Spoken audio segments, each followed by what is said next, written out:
Северо-Остинскому институту гуманитарных и социальных исследований в этом году исполнился 101 год. Главным направлением его деятельности является остиноведение. Институт занимается научным исследованием в области истории, этнологии, социальной антропологии, археологии, языкознания, фольклористики, литературоведения, искусствоведения и других гуманитарных направлений. Одним из направлений является генеалогия. Генеалогия – это историческая вспомогательная дисциплина, занимающаяся изучением истории персоналей, семей, а также целых фамилий и родов. На стенде мы видим танки остинских фамилий, представляющие собой знаки собственности. Они использовались широко на протяжении нескольких веков до начала 20 века у всех народов Кавказа. Так, они использовались в быту, имели чисто утилитарное назначение, такое как нанесение на крупнорогатый скот и лошадей, но также они использовались и как геральдический символ, фамильный герб. Также практиковалось нанесение их на стены башен, склепов. Они встречаются высеченными на надмогильных камнях. Также традицией в Осетии было нанесение этих танговых знаков на деревянные двери жилых домов и жилых башен. Наносились они гостями этого дома в знак благодарности за гостеприимство. И по тому количеству этих знаков на дверях и знатности фамилий, которым они принадлежали, можно было судить о статусе хозяина дома, а также его кровнородственных и куначеских связях.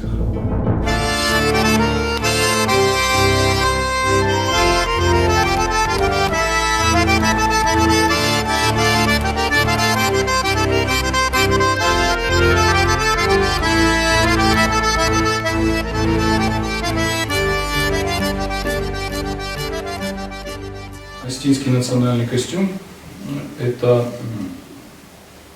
не просто наряд, это не просто платье, это не просто какое-то украшение. Каждая вещь, каждая деталь несла в себе информацию, сакральную информацию. И отголоски от того мировоззрения, которое в древности было у наших предков, донеслось до наших времен. И мы можем проследить многие моменты, многие понятия, многие символы на костюме, особенно женском, потому что женский костюм, он более яркий и он сохранил в себе очень много сакрального. Состоит он из многих частей, это и внутреннее платье, и кафтанчик, и халат так называемый, это платье распашное с рукавами, с такими лопастями еще накладными. Вот. Особо можно обратить внимание на орнамент. Орнамент по обеим сторонам платья символизирует древо жизни. Это символы двух фамилий, которые даровали жизнь этой женщине. Мужская половина и женская половина, две фамилии. И обозначение ростков и лепестков – это обычно на древе жизни изображаются как потомство и ветки этой фамилии. Можно сказать еще и об орнаментах, деталях орнаментики, которые находятся на грудной части. Это в основном изображение детей, потомства. Вот. Есть изображения на рукавах, тотемные такие символы в виде двух человечков, которые объединены одной головой. Это очень древний символ, он встречается и в аланское время, и в период бронзового века. На самих лопастях, которые накладываются на рукава, орнамент символизирует звездное небо. И тем самым мы можем представить, что образ птицы счастья, так называемый, которая приходит в дом, приносит с собой изобилие и счастье, у нас олицетворяет национальный костюм. Часто особое внимание обращают на головной убор. Головной убор в остинском костюме национальном часто бывает украшен орнаментами растительными и солярными. В этом костюме у нас головной убор кабардинский, адыгский. Почему такое вот различие. Это говорит о том, что реконструкция, которая выполнена этого костюма по фотографии, на фотографии четко видно, что это кабардинский головной убор. Дело в том, что девушка вышла замуж за кабардинца, и по традиции адыгских народов невесту забирали в головном уборе той фамилии, куда она выходит замуж. Помимо всего этого, одно из значимых таких элементов национального костюма – это пояс и нагрудные застежки. Сам по себе пояс символизирует надотяжную цепь, это символ и хранитель дома, домашнего очага, это тот самый атрибут, который является самым главным в астинском доме, и будущая хозяйка опоясывается таким поясом, который символизирует саму надотяжную цепь. Очень часто у замужних женщин на поясах стали встречаться в 20 веке кинжал и пистолет. Это в виде застежек. Это говорит о том, что девушка уже замужем. Вот. Мы можем сказать о нагрудных застежках то, что в древности эти застежки были такими нашитыми декоративными лентами, которые укрепляли как бы застежку, чтобы ткань не рвалась, и одновременно составляли такой красивый визуальный ряд.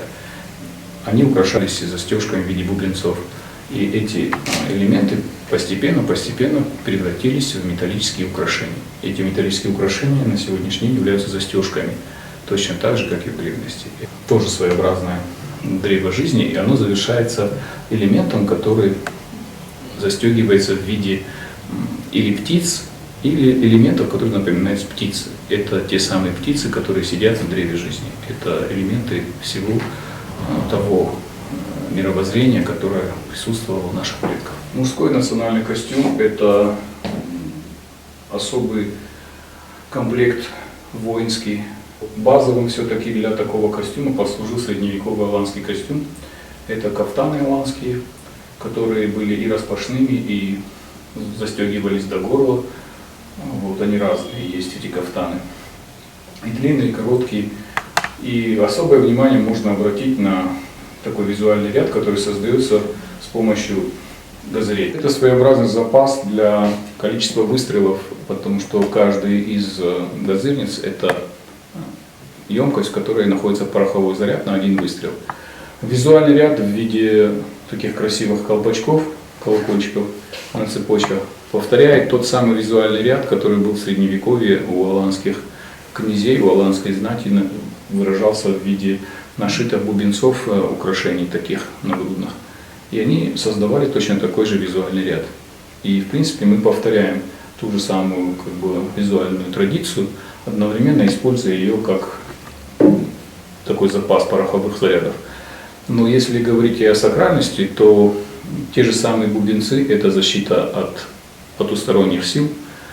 И точно так же наши газырницы – это защита, это наш боезапас.